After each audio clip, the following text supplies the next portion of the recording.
Here we have our Cruisin' Crop passport.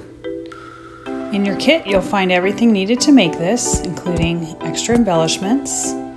The first page, you can put your information and a photo. On the first flip out, you have room for more passport stickers. Here, I use lots of leftover paper to create a flip out. In the second page is a pocket, and you can include some of your picture perfect paper, and so you have room for extra photos.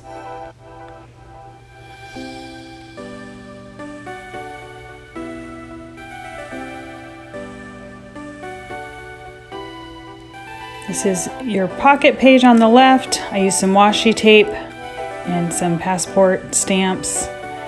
The third page flips out as well. I created a pocket in the middle with some Polaroids in there. You can journal on the back or include extra photos. Here I have a double flip out with a passport sticker on the bottom. Just used washi tape to attach. Here I put a strip of paper down to hide where the paper matched up. On your fourth and final page, you have room for more passport stickers.